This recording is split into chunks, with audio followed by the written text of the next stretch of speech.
gosh, hey! Oh, you're finally awake. Oh, that's so good to see. Can you believe that this is all made out of vanilla features? Here, I wanna show you something. You see, Minecraft building changed forever on January 18th, 2024, and today I'd like to show you what we've been missing. Back in 2023, when 1.19.4 was released, it brought something called display entities. Display entities are essentially projections of items or blocks that you can scale, stretch, clip, challenge to combat, and so much more.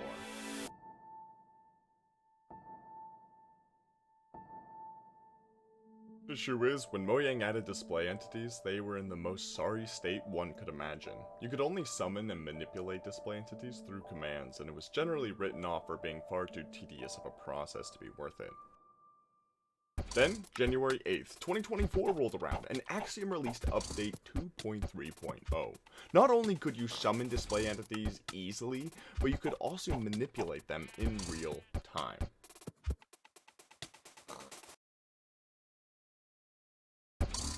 Since then, there have been countless tweaks and quality of life improvements made to this feature in Axiom, and I'd love to show you some of the fun stuff I've discovered while using it. And, nope, hey, look, eyes on me, don't look down the hallway, never look down the hallway. Where was I? Oh yeah, not just the environment you've seen around me today, but also the original scene that you see in this painting here. Hi, and welcome to literally unlimited building blocks. By creating a display entity, and yes, I know I'm making an item entity and not a block entity, more on that later, we can open its additional settings and hard set a light level to the block, regardless of potential nearby light sources. You can make seamless gradients using this method, or, like I mentioned earlier, practically unlimited building blocks. Say I wanted to make a neat footboard for this room. I could take a crimson high face stand block, hard set the light level to like 8 or 9, rotate it 90 degrees, scroll it into place, and boom, excellent footboards. But we're not limited to just blocks, of course. We can also generate items like this horned coral display, and as you can see, it shows exactly as it would in any inventory. We could then use something like this to make a shiny shag carpet, but we could shag this carpet differently if we wanted to. Instead of generating an item display, we could instead select block display before searching for the coral.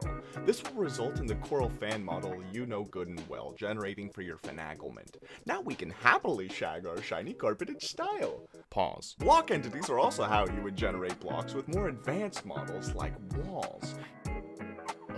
If you use an item display, it just generates some random placeholder model. The block displays allow for customization for that extra level of tweak. And you know, here on the MMM channel, we love to tweak. We are tweakers. Bum, ba-dum, bum, bum, bum. That's such a stupid joke. It's a little hard to know when to use item versus block displays, but a good rule of thumb I've found is unless you need a really specific model like this triple candle you see here, you're better off using item displays. Since we wanted more control over which books were displayed, we made a block entity for this chiseled bookshelf, but opted for item displays when it came to this book and quill.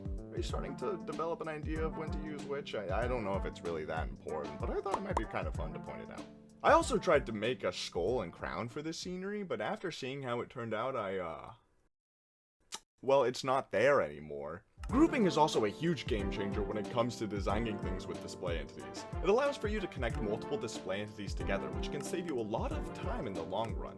Additionally, if you clip a display gizmo into solid blocks, you'll see that it tends to get blotted out. Group it to an entity that's not clipped into a block, generally at the very end of a design process, and it'll fix you right up. Ooh, and to build off that concept, here, check this out. This is one of my favorite tricks I came up with. Step 1, summon an entity and make it itty bitty, and align it with a block. Now group all other display entities to it, and when you pick block in place, boom, you only gotta rotate the model to have it be perfectly aligned by near default. Oh, you can also pick block display models. Isn't that neat? Mulberry really did think of everything. Oh, but something I've been thinking about is Z-fighting.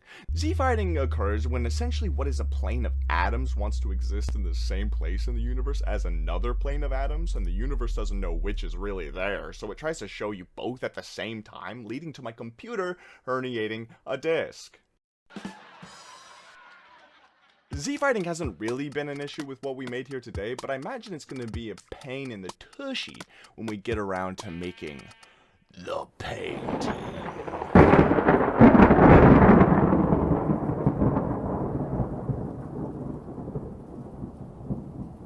Anyways, Z-fighting. There are two fixes to this I've found, and one significantly lamer than the other. That being, if we do layer two textures together, the Z-fighting is a lot less noticeable the more similar the two textures are.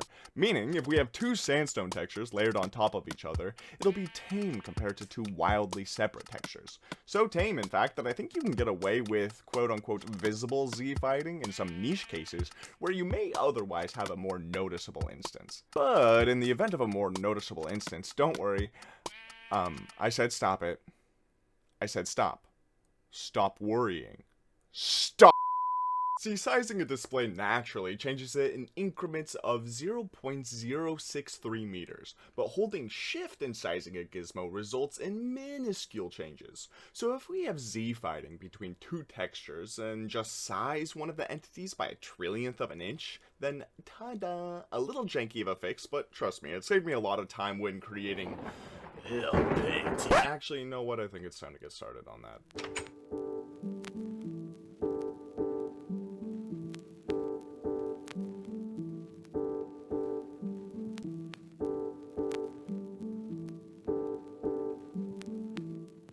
I have here a brief of what I'd like to display, as a painting here today. Essentially, I want to build an interpretation of a quirky yet sturdy wizard's carriage. Pause the video if you'd like to read this more detailed explanation, and yes, there will be a test, but I suppose that,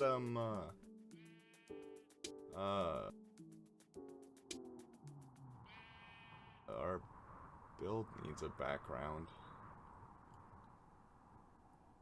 Okay, here's a sketch of what we're gonna make today that I drew on the back of a receipt for a frozen yogurt inspired by a post that I saw on Pinterest while scrolling on my phone. Bask in its glory. It's a cute little scene, but decently extensive as far as backdrops are concerned. We're gonna have to build an absurd amount of mountains and fields just to, you know, show off the display entities in the foreground.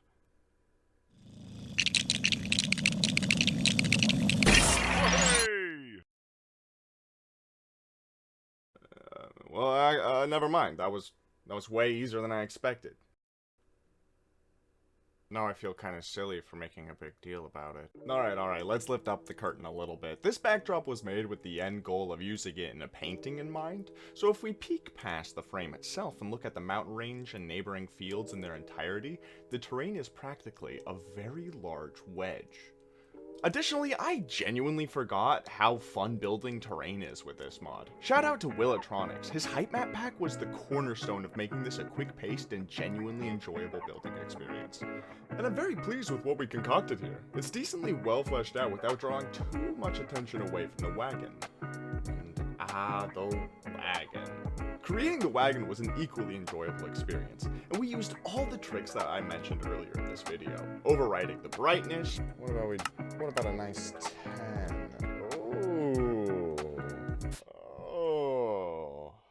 This is what sandstone looks like at a block brightness of 10. Micro-adjusting planes to avoid Z-fighting, grouping to avoid too much clutter, reminiscing about what could have been. The entire process was a breeze, and before long, all that was left was to drag my game to my second vertical monitor, take a screenshot, compress the image in Figma, then take that pixelated image and add it as a painting to a resource pack. I think it would be a lot of fun to slowly replace most paintings in the game with my own creations because, wow, I really love what we've made here today. And my goodness, display entities frame it well. Thank you for joining me today. New videos soon. Peace.